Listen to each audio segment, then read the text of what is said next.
Welcome to Bed Crime Stories Podcast. I'm your host, T. It's Friday, the start of the weekend. I hope you have some fun plans. Do me a favor, please smash the like button, please subscribe to my channel, and please leave me a comment. And if you want to support the work I do, please consider a Patreon membership. I'm not currently monetized. You can find out how to do that in the video's description. Before I get into the meat and potatoes of this video, I want to share part of a law enforcement interview with Catherine Magbanua's brother. Lest you have any doubts that detectives were certain the Adelsons were behind Dan Markel's murder, take a listen to what they told Katie's brother. Did you have those hard conversations with her? Like, Katie, what about this evidence right here? Here you are, getting all this money. Here you are putting all this money in your account. Here you are driving Mr. Adelson's car he gave you for free. Here you are. I mean, all this evidence. Did you not have a conversation with her about it? No? Not that I recall. Okay. Me personally, that's what I'll be getting down the route to, especially if she's bringing that into your house. She's bringing that to you. She's bringing your family into it and everything by coming and living with you, right? And then next thing you know, she's getting arrested out of your house and you're taking care of her kids. I'm stuck with this. You're taking care of her kids. I'm stuck with this. And I don't know about your wife's situation, but to me, I think your wife did some of that because of some of the situations she's in with the kids. I mean, I don't know that, but I'm just guessing. But now you have even more problems. It's just compounding on top of each other. It's problem on top of problem on top of problem. It is. I'm. She needs to take responsibility for what she did. Broken with that. Yes. She needs to help you out by taking responsibility. I understand that. No, I understand. I completely understand. Because if she goes and she loses control and she gets life in prison, there's no going back at that point. No, I completely understand. And I'm the one. I'm stuck with dealing with all of this. Yes. And no, I completely understand. Attorneys continue to pay for attorney throughout the trials as this drags on and drags on. There's more money being dumped into that. More money taken away from the kids. I mean, it's not a good situation. I would personally be having a hard conversation with her that she needs to do the right thing. Because the right thing is right now, the state attorney's office is still wants that family. They want the people who are responsible. Katie didn't come up beside you and go, "Oh, I don't like that guy. I'm going to have him killed." No, it was other people that caused this man to be killed. Okay? They're the ones still out there. Katie was just the means to do it. Yeah. They're still out there. They use Katie. And they're still out there. They're going on cruises. They're having a great time. They're living a life. Okay? I'm telling you. They're not shedding a tear over Katie being sitting in jail. Okay? They're not shedding a tear about your no, trust me, you're doing it now because I'm just like getting riled up and all this stuff. Well, I understood. I'm trying to just tell you the truth. No, reality. I'm not lying to you. I'm not nothing else. I'm telling you the truth. Understood. I feel bad for you. I hate you're in this situation. You seem like a great guy and you've done the right thing. You're trying to raise your kids. You have a great job. You're trying to do the right thing. And here you are stuck in this situation. It's not right. I think you need to have a real hard conversation. If that opportunity happens, but yeah. I think you need to make the opportunity happen. It's not what happened with her. You need to make it happen. You're the one taking care of her kids. Why can't you go have a conversation with her? Let your wife watch the kids one day. You go to the jail and you have a freaking hard talk with her. You have a face-to-face, one-on-one with her. Tell her she's dragging your life down. You're going through a lot of crap here. Are you not? I couldn't deal with it. You're a better man than me. I'll tell you that. I don't know what I'd have done if I was in your situation, but I don't know what I would have done to my sister if she put me in this situation. You're doing a great thing taking care of your kids. That's all I can say. Not many people would take on a burden like that and not question why, not question their sister. Why are we into this mess? Why, Katie? Is all this evidence here? And you're telling me you didn't do anything? Why is all this here? Katie, you're going to go to prison the rest of your life. You're never going to see your kids again. They're never going to see you. And you're going to be stuck raising them unless she does. That's what I'm doing right now. I'm stuck with that. Yeah. Well, she can do something to change it. Ask her. Talk to her. She's been offered deals from the state attorney's office. I'm not the one to offer deals. I'm just an agent. I'm an investigator. I don't offer people deals. But the state attorney's office has offered deals. They've done that. And this is how we look at it, there's a good case against Tito, there's a good case against Katie. They're going down no matter what. Do you want to let these other people, the ones who put them in this situation, walk free? They're out there walking free, and not get them. That's the reason why the deal has been offered to Katie. It's not, because a lot of people get it misconstrued. Oh, they're offering a deal, they must not have a case.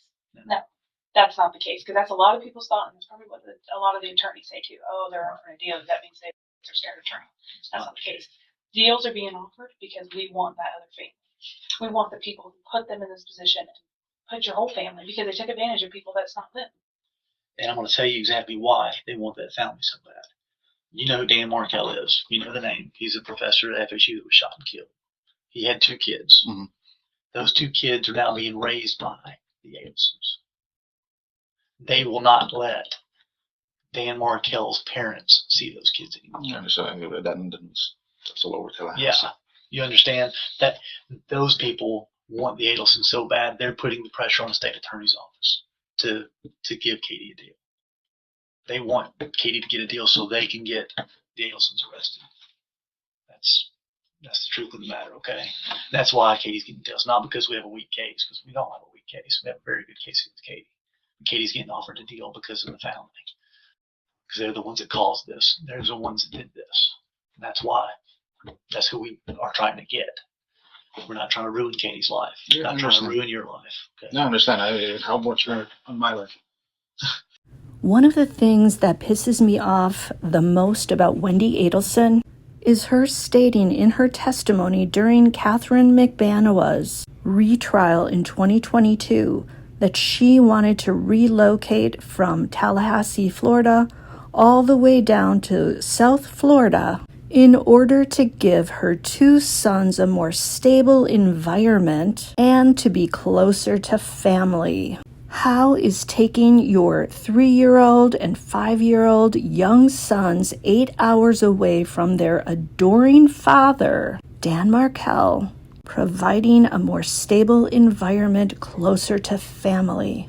By all accounts, Dan wanted to spend as much time with the kids, Ben and Lincoln, as he could, each and every day. In fact, he would often go to their preschool to have lunch with them on days when they were staying at Wendi's house.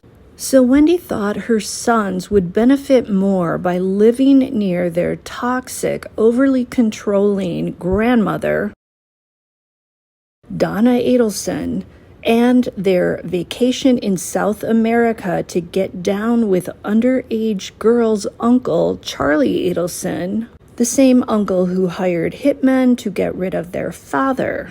Wendi's 2022 testimony at Catherine Magbanua's retrial looks so much worse in retrospect, now that Charlie and Donna Adelson have both been found guilty of the first-degree unaliving of Dan Markel. Charlie and Donna were the role models and mentors that Wendi felt safe leaving her children around. Wow. At the 2022 retrial of Katie Magbanua, Wendi turned up in the same outfit she wore to the combined trial of Sigfredo Garcia and Katie Magbanua in 2019. I still say that's kind of weird. She's a lawyer, so I would imagine she has a walk-in closet brimming with conservative attire. During the 2022 trial, Georgia Cappleman, the lead prosecutor, asked Wendi about her religious differences from Dan Markel. Wendi stated, "I don't keep kosher, and Danny did." Well, first of all, Wendi, you agreed to raise your children with a kosher diet. Therefore, you reneged on your word. We were on different pages when it came to religion, but I wouldn't say that was... And that's what I'm specifically inquiring about, was that part of it? So I think your answer is yes, that was part of it. Sure. Okay, you are both Jewish, correct? Yes. All right, and both of you did agree to raise the children within the Jewish faith? We did. And we have. Okay, so what were the differences between the two of you on that front? Probably in the observance of keeping kosher. So I don't keep kosher, and Danny did, and that became difficult to do in Tallahassee and difficult to do with differing beliefs around that. Can you explain for the jurors what keeping kosher means? Sure. It's a separation of milk from meat. So you couldn't have a cheeseburger, for example, right? You couldn't have milk with a meat product. And the meat has to be killed in a ritual specific way that's been blessed by a rabbi. And you're not supposed to eat shellfish of any kind, so no seafood. There's a lot more rules, but those are just some high level ones. All right, and was it very important to your husband that the children be raised on a kosher diet? It was, yes. All right, and that was something that was not important to you? It's not a question of it not being important to me. It just started to supersede other things that are important, like love and trust.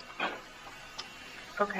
What the F does that mean, Wendi? How do love and trust factor into your not keeping your agreement to keep a kosher home and a kosher diet with your children? If you mean that Dan didn't trust you because you were feeding his kids bacon and Donna was giving them cheeseburgers, I can see why he wouldn't trust you. What a bizarre response.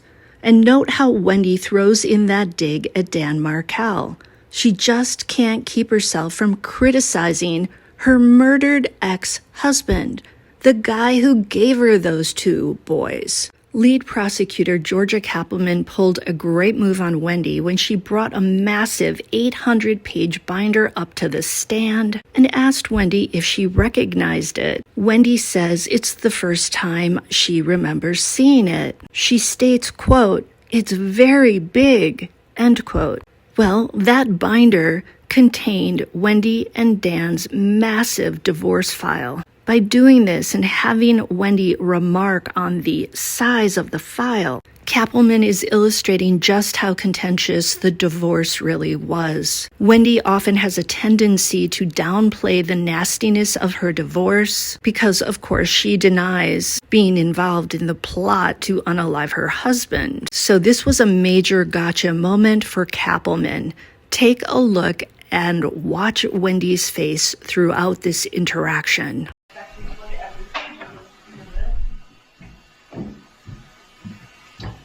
But I think you had an opportunity to look at this exhibit previously a little bit, right? I don't have any memory of that. Okay. So this is the first time you've ever seen this exhibit?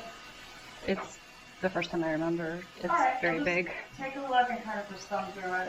Again, don't expect you to familiarize yourself with every page. And my question is, Adelson, you can look through it as much as needed to answer this question. She had a question. What was your question? It looks like it's about 800 pages long, so you want me to I want you to look through it as much as is needed to answer the following question. Does it appear to be a fair and accurate copy of your divorce file?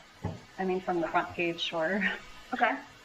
Do you thumb through it a little bit and just see if there's any reason to dispute that that's your complete divorce file from the clerk's office. It's certified if you want to take a look at the certification.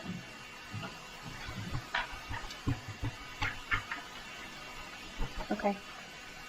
I just love that little meek okay from Wendi at the end. Georgia is smarter than you, Wendi. When asked if she would agree that it was a contentious divorce, Wendi replies, quote, "I think it was made much more difficult by Danny, who didn't want to get divorced," end quote. Yet another jab at Danny, who obviously isn't there to defend himself or disagree with what she says. Georgia Cappleman then pointed out that one of the things Wendi was seeking was permission to relocate to Miami. Wendi had to admit that that was part of the divorce proceedings.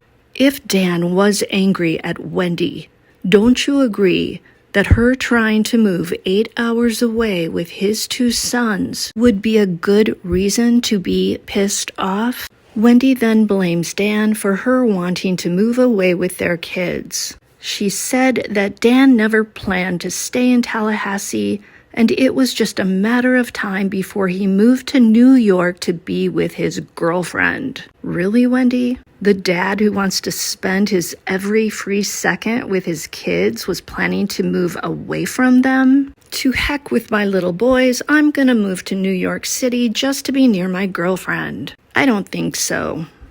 That is such a weak argument for Wendi to try and make.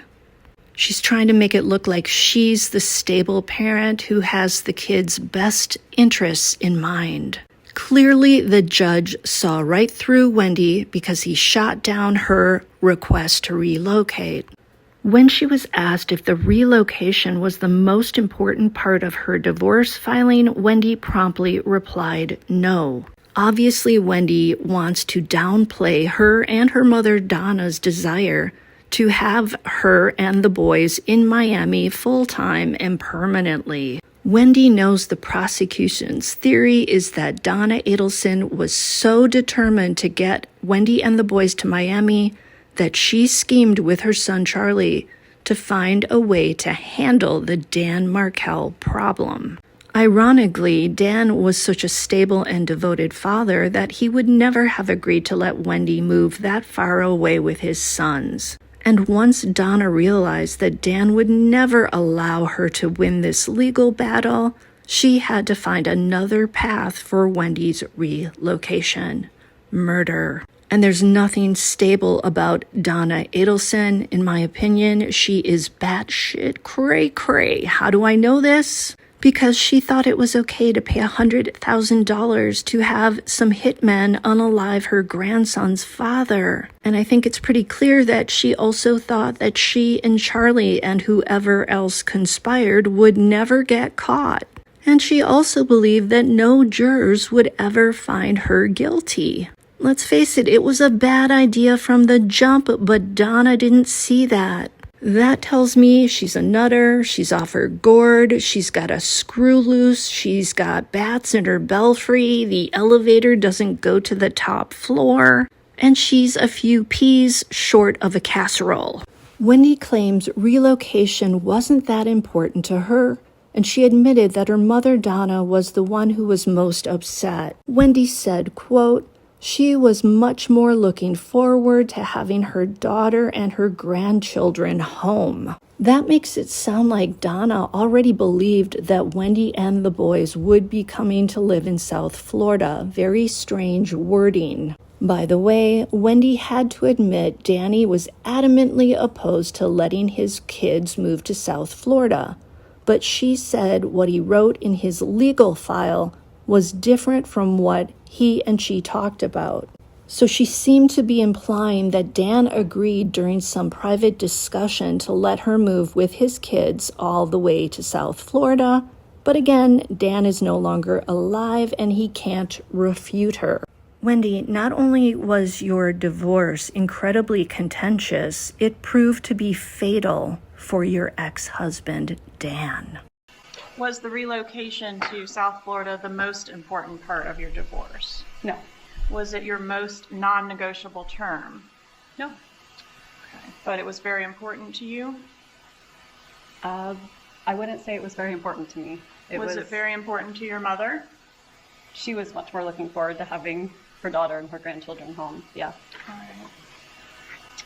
If you would take a look for me at page 46, paragraph E.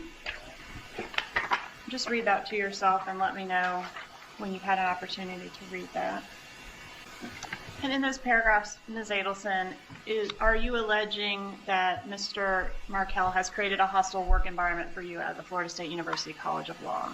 He did during a period of time. All right, and was disparaging you to your colleagues. And if you'll take a look at pages beginning on 79, the document beginning on 79, and the question is this Mr. Markel's 23-page response to your motion to relocate? You're asking me, is this his response to your motion to relocate? Yes, it looks like it. All right, it's quite verbose. Would you agree with that? I imagine it is. At some point, Danny fired or alienated all of his attorneys and started doing his own legal work. So fair to say he was adamantly opposed to you taking his kids to South Florida. Yes, he shared all of that here, which is different than the conversations we had. But that's what he filed.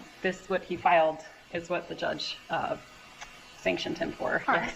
And in that filing, I'm specifically referencing to page 82 where Markel states that the sole stated reason the wife seeks to relocate with the party's minor children is so she can be closer to her parents. My understanding is you don't agree that's why you wanted to move. It wasn't the sole reason why I wanted to move. But you do agree it was a reason. It was absolutely a reason. I wanted to create some stability for my kids, and having family around helps have a more stable environment. Is it fair to say that your mother, Donna Adelson, was following these divorce proceedings pretty closely? She was definitely being a little bit over-involved, yeah. She was pretty invested in your personal life. Is that fair to say? She is one of those moms, yes. All right. And we've talked about your mom, Donna Adelson. Who's your father? What is my father's name? Harvey Adelson. Georgia Cappleman then asked Wendi about how lucrative her father's dental business was. Wendi, in this 2022 trial, unlike the 2019 trial, admitted that the business was doing well between 2014 and 2016. However, before she copped to that, she played the victim by telling the jury that all the media attention on Dan's death or murder, let's call it what it is, adversely affected her father's business. Harvey's profits went down because of the negative press. But of course, that was not during the 2014 to 2016 period. Nobody got arrested until 2016. Knowing now in 2025 that Wendi's mother and brother were behind the crime, it seems pretty galling that Wendi whines about her dad's financial losses. Pain to have a human being unalived will definitely affect your family business. Any regrets now, Wendi, for saying this stuff on the record in 2022? Oh, but yeah, you say you didn't know your overly involved mother and your brother, who knows people from both sides of the track, did this to Dan. At the time that you were living in Tallahassee. I was. And did she have a close relationship with your children as well? She did. Are your parents employed? Right now, they are both retired. What about back in 2014? In 2014, they were both employed. How were they employed then? Then my father had a dental practice, and my mom was managing his practice. What's the name of the dental practice? Dr. Harvey Adelson, DDS. All right. Does Adelson Institute ring a bell as well? Yes. Okay. And do you know whether the practice there was successful, meaning lucrative? At one point it was, and what about not between anymore. What about between 2013 and 2016? Was it lucrative at that time? Between 2013 and 2016, it was definitely, the business was doing better than it did after that point when the social media barrage happened. Referring to this case? Absolutely. Okay. But previous to the murder, the Adelson Institute was earning approximately $2 million in profit each year. I have no idea what it was earning. I haven't the slightest idea, but do you know whether your parents had other investments other than their work at the Adelson Institute? I don't know. You don't know if they own any properties? I know now that they own properties, but I didn't then. Okay, and do you know now that they owned properties then? I actually don't know when they acquired the properties, so I don't know. All right, was your divorce impacting your family financially? Now, Wendi, in this 2022 trial, does the same thing she did in the 2019 trial. She takes every opportunity to criticize and blame Dan Markel. Watch now as Georgia Cappleman asks Wendi a question, and then Wendi launches into a bitchy comment about Dan. And by the way, I don't think the jurors buy Wendi's little smarmy smiles, because they have to see her sarcasm, her contempt. If she's trying to be likable, she's not really coming across that way. And really, all this smiling has no place in a murder trial, in my opinion. How many lawyers did you have in your divorce? I had one, and then Danny accused her of ethical violations and stealing money, and so I had to hire a new attorney. I think he had 3 or 4. No, I was talking about you. So you had 2. I had one, and then I had to get another, yes. All right, and who paid for those 2 attorneys? I did. Don't you love how Cappleman brings Wendi back on point? which sort of lets the jurors know that Wendi is someone who is looking to denigrate her murdered ex-husband. In my opinion, Wendi's a mean girl, and the 8 years since Dan's death haven't softened her. But of course, this is a high-stakes situation for Wendi. She doesn't want to get charged as a co-conspirator. And I think in 2022, she's trying to protect her mother and her brother, who, remember, were not yet charged. Now, in the 2022 trial, Wendi shot down the notion that her mother, Donna, is a controlling person. But Wendi did admit that Donna didn't like Dan. However, Wendi blames this once again on Dan, supposedly treating her badly. Tamara Demko, who was a mutual friend of both Wendi and Dan, said that Wendi was making Dan's life hell during their divorce and after their divorce. Next, Cappleman brought out emails that Donna sent to Wendi in 2013 and 2014. Georgia Cappleman is trying to show that to Donna, the most important non-negotiable divorce detail was Wendi being able to move to South Florida with her 2 sons. Watch how Wendi tries to avoid answering the question honestly. Just want to talk a little bit about the emails that are in front of you there. So on that first email dated May 3rd, 2013, page 1 of 5, and the second real paragraph, does your mother indicate that the most important Objection. part of your divorce is Objection. relocation? Hold on a second, Ms. Cappleman. I don't believe this item is in evidence, Your Honor. The items have not been admitted into evidence at this point, Ms. Cappleman. Correct. All right, so I don't want you reading from them if they haven't been admitted into evidence. All right. Ms. Adelson, did your mother indicate to you that to her the most important part of your divorce is relocation? Objection. That's sustained. Okay, Judge, at this time I would ask to approach. Sidebar of the witness. Sidebar. Oh, I'm sorry. All right, Ms. Adelson, what was the most important part of your divorce to your mother? You're asking in reference to the email or not in reference to the email? Not in reference to the email. So just in general, what for Yes. her, it was probably for me to be safe and be in a stable situation with the boys. Okay, would it refresh your recollection to take a look at the emails in front of you, State's Exhibit, which are marked as State's Exhibit 63? If I look at it, she's saying Hold on here, a second. Just review Just, it, okay? If you'd read to yourself about the first half of that second real paragraph. Just review it to yourself, and then Ms. Cappleman will ask you another question. Okay. All right, does that refresh your recollection about what your mother felt was the most important non-negotiable term of your divorce? it does. Okay, and what was that? That was relocation. Now, in the 2022 trial, Wendi readily admitted that Donna called Dan names like arsehole, religious zealot, bully, a jackass, and more. And Wendi once again insisted that her name for Dan, Gibbers, was not derogatory, and that she used it to take the steam out of a threatening situation. Wendi claimed in this 2022 trial that she didn't recall the amount of money that her mother Donna suggested she used to bribe Dan in order to convince him to allow her and his sons to relocate. I personally do not buy that. First of all, she was asked this same question in the 2019 trial. You mean to tell me that 3 years later she can't recall it? $1 million is a pretty big deal to anybody, even Wendi Adelson. I believe that Wendi's trying to make her quick escape from Tallahassee after Dan's death sound less suspicious. Take a listen. Did Charlie, you mentioned he also lived in South Florida. Was he employed at the family dental practice? He worked there sometimes.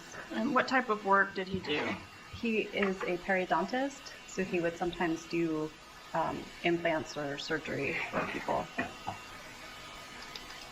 Did your motion for relocation get granted or denied by the court? It was denied by the court. So you were not legally permitted to move to Miami? No. Did you have an alternative? You mentioned previously that there was a hostile work environment at Florida State University as a result of your husband. Or your ex-husband at this point, was the failure to be able to relocate, did that cause you to remain in that environment? It did. For how long? I don't remember the date that the petition to relocate was denied. If you could show me the binder, I could find the date. And I'll draw you to pages 262 and 263. In the binder? Oh.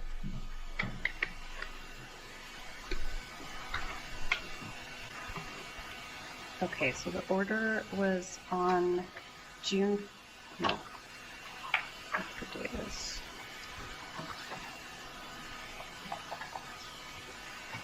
It was June 20th, 2013. So I was still working at the law school through July 2014, so I stayed for one more year. Okay, and it was subsequent to his death that you were able to find new employment that was in a less hostile work environment. Is that accurate? I mean, eventually after his death, I found new employment. It took me a little while. Okay. How long did you stay in Tallahassee after your husband was killed? Ex-husband, sorry. I stayed a couple of days. And then after I had asked the police for protection at the funeral or in my home, and they refused, I decided to just go for a couple of days and spend a few days away from Tallahassee. And then this case hit CNN and hit the media, and I didn't I don't feel mean to safe. interrupt you, but the question was, how long did you stay in Tallahassee after your husband was killed? I'm sorry, Ms. Cappleman. I stayed for a few days. Thank you.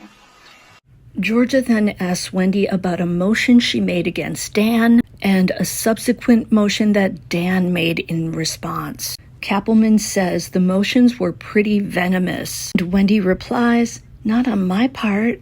Once again, Wendi is portraying herself like the angel in the relationship and Dan as the snake. And we know from Wendi and Dan's friend, Tamara Demko, that Wendi definitely made Dan's life miserable right up until his death. Watch now how Wendi claims that she doesn't remember Dan seeking to limit her mother, Donna's time. Watch now how Wendi claims that she doesn't remember Dan seeking to limit Donna's access to his sons after he found out that Donna was calling him names in front of his kids. Shortly before his death? I see it. Okay, what was that motion? Former husband's counter motion for enforcement of MSA on parenting issues and motion for contempt and sanctions. And in that motion, did he allege that you were violating the marital settlement agreement in a variety of ways? Yes, it looks like he did. Including failing to facilitate communication between he and the boys, failing to keep him informed of where his kids are, failure to communicate about parenting decisions like the kids' schooling, diet, and extracurricular activities, things like that. Yes, that looks right. All right. And was he, as part of this motion, seeking to enjoin you from allowing your mother to have time with the children that was unsupervised by another adult? I am not seeing that right now, but I can continue reading through it. Okay, take your time. Actually, oh wait, still going. Is this a question that you need refreshing on? Did your husband make these allegations? You don't have an independent recollection of that? I don't have an independent recollection. Okay. I made a lot of allegations that weren't true, so I need All to right. look through to figure out which ones we're talking about. Okay. Okay, I see it. I see what you're referencing.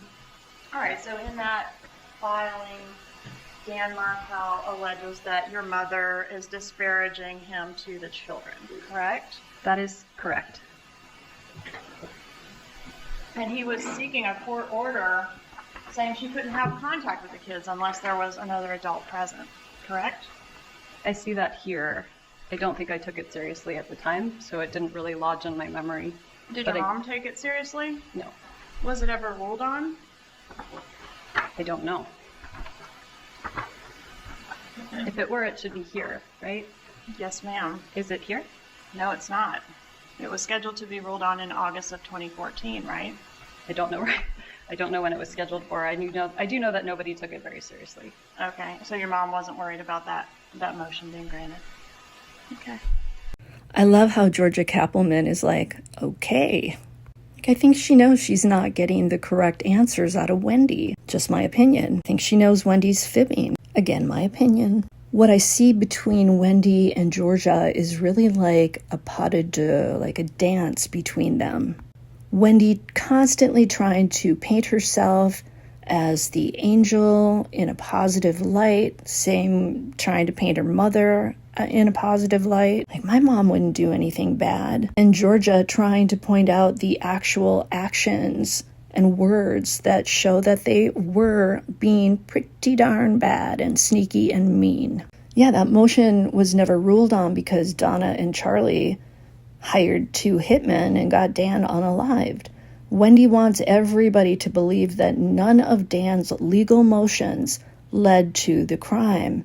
But now that Donna and Charlie have been found guilty, it's pretty clear that Donna had to have been enraged by Dan Markel, and that she felt the Adelsons needed to win against him at any cost. The Adelsons would not be beat by Dan Markel. So I have to conclude that Wendi is lying through her teeth here. Again, that's just my opinion. She hasn't been charged yet. Even if Wendi was not aware of the murder for hire plot, she still spent time talking to Donna and discussing Dan's legal filings and motions. Wendi admits that she spoke to her mother about those, so she had to have known how livid Donna was. In fact, as I'm reviewing Wendi's testimony, I think it would be easier to point out the few times that she is telling the truth versus all the times when she's fibbing, in my opinion. Let me know if you enjoy this type of analysis, looking at Wendi's behaviors in the 4 trials. If you do, I'll keep going. This is a very time-consuming process. And please smash the like button. Please have a wonderful weekend. Stay safe. Treat yourself well. Speak to yourself well. No negative thinking to yourself about yourself. Love you guys. See you.